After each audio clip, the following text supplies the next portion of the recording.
Michael Howard was born in 1960s London and largely brought up by a single mother who struggled to make ends meet. At 17, he was left to fend for himself, juggling several low-paid jobs just to cover his room and board. Then he got a break selling office furniture, and he slowly worked his way up through that business until he was in a position to buy it. Maris Interiors now designs and fits out office spaces throughout London and has a turnover of around £100 million a year. I sat down with Michael in the corner office he occupies in the shadows of the Shard building in London, and I heard his incredible rags to riches story. Grew up in difficult circumstances, very working class family. Father left when I was 5, no money, really hideously broke. My mother was a cleaner. I don't think my father paid the maintenance very well. It wasn't great. They hated each other, they fought each other. It was as miserable as it could be, I'd say. And we lived in this sort of house where it was a housing association. It wasn't a council house, but it was sort of like one notch up. And if anything broke, it was over. I mean, it was over. The fridge broke, and there was a stool keeping the fridge door closed. The door of the freezer, little freezer compartment, broke, and it just had ice in it. So we could have no frozen food. The fridge was tiny and terrible. So my mum used to go and have about 4 or 5 cleaning jobs, all sort of cash in hand every day, and she'd have to go shopping every day, and we lived on basically bird's eye beef burgers and chips. That was it. That's all we had. Sausage and chips, beef burger and chips. That was basically it. And we bought them every single day, and she had to go and do all these jobs every day. And we were, it wasn't poverty though, but we were broke. That's the easiest way I can describe it. I mean, we always ate. Everything was fine. But it was a sort of, bath once a week. I turned the hot water on.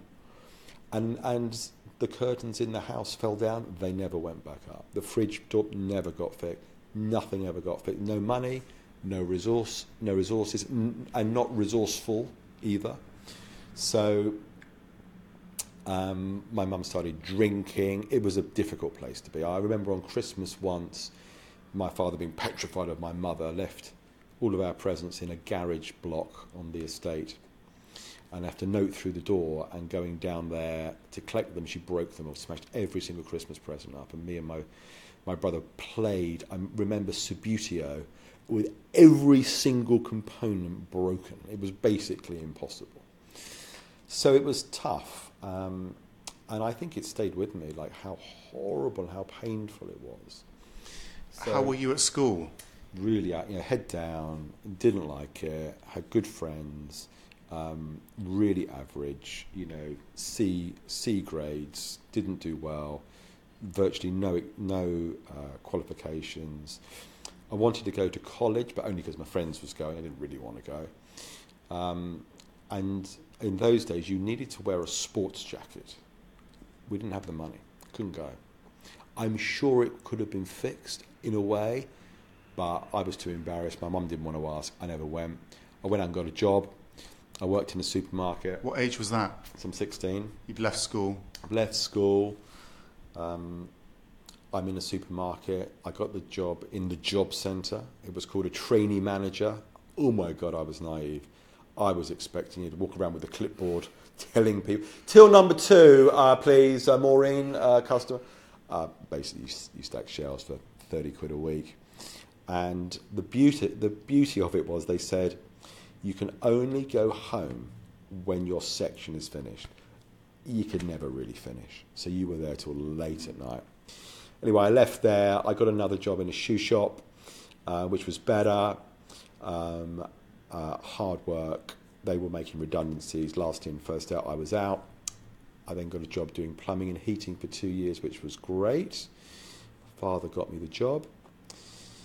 I'm now 17 and a bit, and I move out of where I live with my mother. I move in with my father because he was going to treat me like a grown-up. My mother didn't. And about 4 months in, he died almost instantly.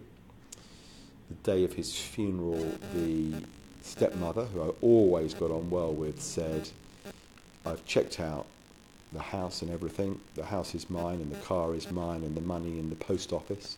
Who has money in the post office these days? Is mine, but there's one thing here that isn't mine, and that's you. You have got 1 week to get out, and if you are not out in 1 week, I'm going to take all your stuff, which by the way was one terrible plastic suitcase of rubbish, put it on out the front, I will pour petrol on it and set it on fire. And that's what she, at her exact words. I'm 17 and a half. I'm like, what? Now, bearing in mind, when I was 17 and a half, internet, phone was nothing. You know, everything was analog. I was not worldly wise like people now. I didn't even know how to rent a place, how to get, I had no money. So it was, and I had a week. It wasn't a long, and I had to work it all out. I mean, I did. I do not know how. I took money out of Lloyd's Bank. I had a cash point card. These were the days when cash point cards didn't do anything else. I took money out of Lloyd's Bank that I did not have. It let me. And I got my £100 deposit for this rental house. I didn't even have the rent. I had no money. The bank manager at Lloyd's Bank summons me, and he was like scared. He was like the most scary guy. He was about 5'2", but he was scary. He told me that I had stolen from the bank, and I felt the worst I've ever felt. And he made me repay it £1 a week, and I thought that was harsh. And he was actually very generous.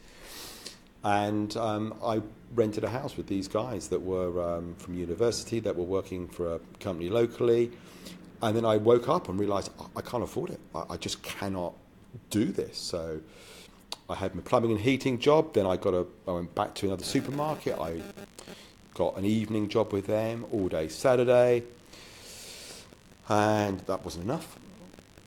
So I went through the paper. I saw a job for a double glaze, when double glazing was very popular, to ring up making appointments for double glazing. That was like the worst job I could possibly imagine. In the evenings, I'm shy. I'm not a salesperson at this point. You know, I'm 18. Oh my God, I did it. And I made some nice friends, and they were sort of kids my age.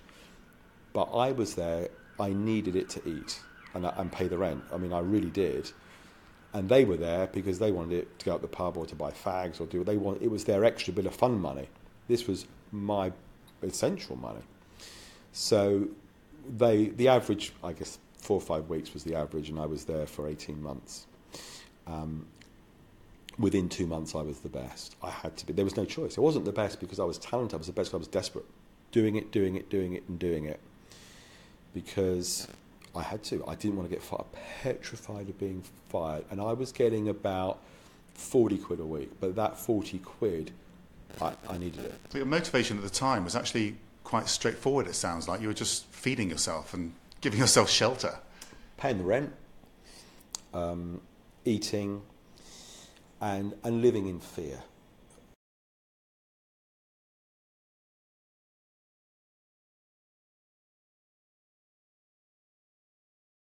It was tough and difficult, but doable. But there was nothing ever to show for it. I couldn't say it's worth it. I'm bought some clothes, or I'm going. I couldn't do anything. Couldn't go anywhere. Couldn't do anything. So I thought the fix would be to get a better job, full-time job, and then give up one of the part-time jobs, something like that. So I went to the job centre. I saw an advert for cold calling for what looked like office furniture, and I thought, oh my God, that looks terrible. But I can do it. I'm a cold caller. I'm doing double glazing. I actually could do it. Local company. I went for the interview. The company's Maris Interiors, which is this company that I now own. And there were 7 people. It looked dodgy. I thought, what on earth is all this? There was a guy on the phone who interviewed me. It was all weird and difficult. And I thought, I will never work here. And I'm going to, if the guy turns round, because he was on the phone when I was waiting, I will leave. He turned around, I head for the door, and before I got there, he said, I'm ready. And I had the interview. Gave me the job, subject to proving myself. So the proving myself was going every day and making calls and appointments in between plumbing and heating and double glazing, but he'd pay me, so great. He said he'd give me 10 quid. I'm thinking it's 5 hours a week, it's 10 quid, that's £2 an hour. I'm getting £1 an hour now, double cash. Even if I don't get the full-time job, this sort of makes a bit of a difference. So anyway, I learned what he told me to do, which I didn't really ringing people in London, in offices. I had absolutely no idea what it was. I'd never even been to an office. I was completely useless. No idea. Anyway, I did it. He thought I was good. I'm sure I wasn't, but he told me I was good. And at the end of the week, he gave me my wages, and he counted out 5 £10 notes. So where I thought he meant £10 for the whole week, he meant £10 a day, i.e. £10 an hour, 10 times what I was earning. I literally thought I hit the jackpot. My girlfriend at the time said, I think they're drug dealers, these people. No one can earn that much money. I felt rich. And then I thought, wow, this is an opportunity. What did he see in you, do you think? Because as you say, you didn't feel like you were up to the job. But was that your insecurity, or do you think he was giving you a bit of a leg up as well? Probably a bit of both. I think he saw someone that had experience. So obviously, it's a good. But I was as the interview got on, I was keen. I wanted it. I could feel it. And I was young, and I was, I think I said all the right things. But I had the experience. He probably thought, I got nothing to lose. Give this guy a go. Probably the best out of the people that came, more for the experience. So I made these appointments, and then he said, right, we'll give you a full-time job. And I remember it well, thinking, great. And he started to talk about annual salary. An annual salary? Is that a year? I really was so naive, had no idea. I'm 19 now. And he offered me £12,000 a year. I reckon all of the jobs together were about 4. And I gave him this little look, probably, which I was like so shocked, because I mean that's like 1,000. It was just £1,000 a month. It was just mad.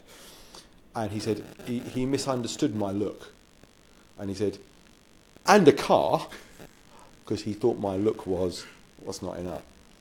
And I remember it so well. I remember going home from the day that we shook hands, and I was going to start, I think, a couple of weeks later after my notices were given in. And I remember going back to my room of my rented house thinking, people like me don't get this chance. No one like me gets this. I will probably mess it up, but I'm going to give it everything I've got. I'm not sure that I used that language then, because I was 19, but I remember how I felt. It was, this is happening. Were you excited? Frightened? I was both. Because if you were really frightened, you'd run away from it, but you were actually probably more excited, weren't you? I was really excited. I didn't really understand I mean, I knew I was going to be ringing people. I didn't really understand what the company did, and it was all confusing, and I was, not that switched on. I was frightened more about the loss of having something that would be like the biggest thing that's ever happened in my life, the most amazing thing, with all, in my mind at that time, all that money, all of the stuff, and a company car. I mean, it was just, beyond I'm 19, it was beyond anything that was ever happening at that time, of messing it up. That was the fear. The fear was totally a fear of complete and utter failure. And then I started, and I got on with it. And the interesting thing was, is that the owner of the company, who I became friends with for years and years afterwards, but did take me under his wing, and I learned an awful lot from him. He was quite an amazing person. Is he the guy that interviewed you? No, it was the guy that interviewed me was the guy that was sort of doing the phoning at the time, but the guy that owned the company I didn't really get to meet until I joined. But what I didn't understand was he said that I was a breath of fresh air. But I was like, you talking to me? I've been brought up in a family and at school where I was never complimented, ever, not once. I do not ever remember, for 19 years, up until that compliment, anyone ever saying, you're really good, I really like you, or you're incredible at that, you're good. I mean, maybe that's because I wasn't. But I never got it. I never got it from anywhere. I was only told, if I don't get any qualifications, I will be nothing. And I remember distinctly the girlfriend at the time, who thought these guys were into drugs, obviously they weren't. I was at the bus stop with her in Leicester on our way into the town to have a drink, and she said, I really love you. We're 19 years old. She said, I really love you. I said, I love you too. She said, the only thing is that you will never be anything or anyone because you haven't got a university degree. And I'm at university, and I'll have my degree, and I have my degree for life, and I will get a job anywhere. And I said, I know. And I believed it completely. I never had any doubt that she was wrong. My biggest aspiration was to be a window cleaner, but to be self-employed. I honestly had no notion, because no one had ever told me I was good at anything. So it was shocking when the owner of this company, and he drove a Mercedes, and he wore a suit and a tie and a hanky in his pocket and a leather briefcase, and he was impressive and amazing. And he says to me, and I've got 2 shirts to my name and 1 pair of shoes and an earring and shaved sides of my head, and I look terrible. And he says, you're a breath of fresh air. I'm like, wow, that can't be true. So I didn't believe in myself at all, and I lived with total fear of not being good and not being. It took a long time to realise it wasn't that bad. But that's what drove you as well, isn't it?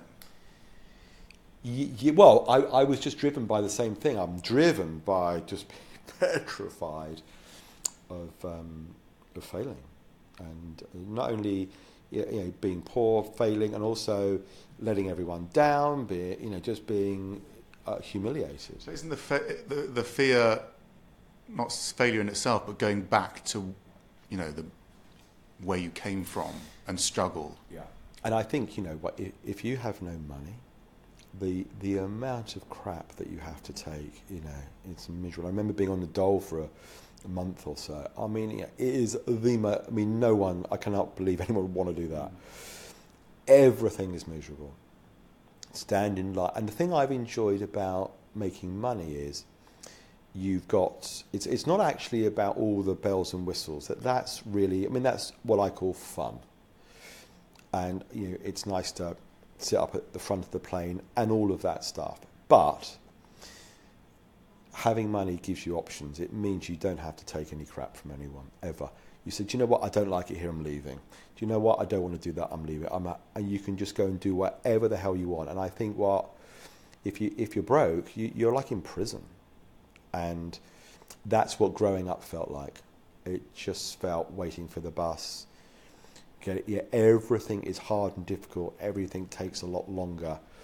And you have to take crap from people. So when you have money and you have, I wouldn't say zero, but it's minimal. And you have that freedom to go and do what you want. But honestly, even today, I'm 53 now, I'm still petrified of failing. And I genuinely am.